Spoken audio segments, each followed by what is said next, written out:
Magandang araw para sa ating mga SSS members.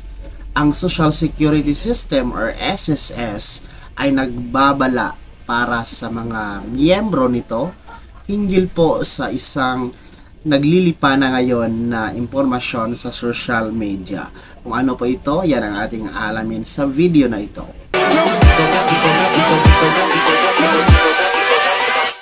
Hold up.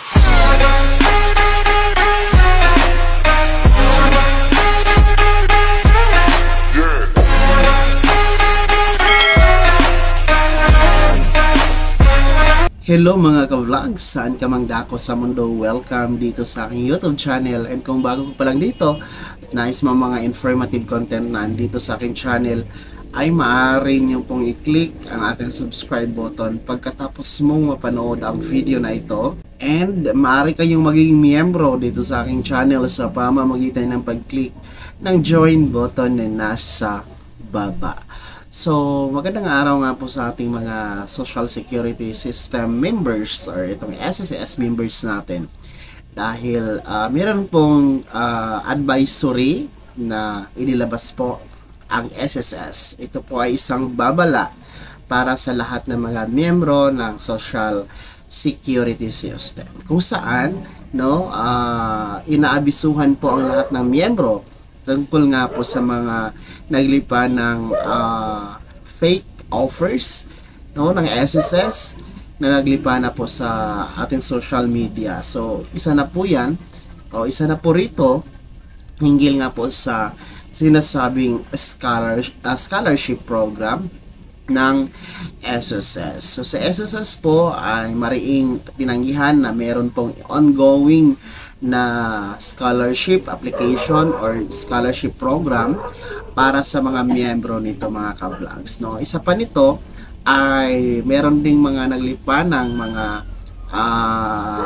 post sa social media na meron pong mga ongoing na raffle ang ginagawa po ng SSS. So, marin din po yung tinanggihan ng SSS na meron pong mga raffle ang isinagawa po ng SSS.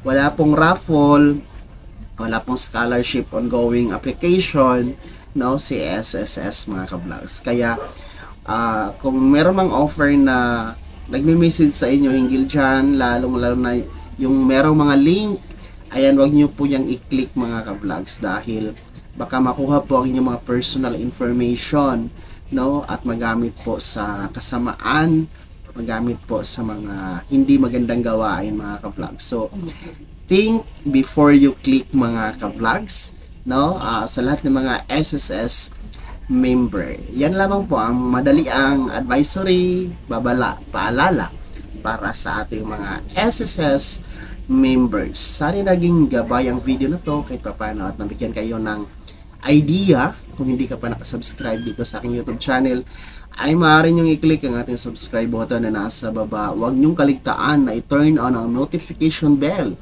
Ilagay sa all para updated ka sa mga bagong videos na i-upload ko. And maaari mo ding i-like ang video na to. Kung meron ka pang mga katanungan ay maaari nyong i-komento sa comment section na nasa baba. And you can follow me sa aking official Facebook page na nasa screen nyo. Muli po ito si Daniel Timpawad na nagsasabing kung tunay kang kaibigan, please, pautang naman dyan. Bye-bye!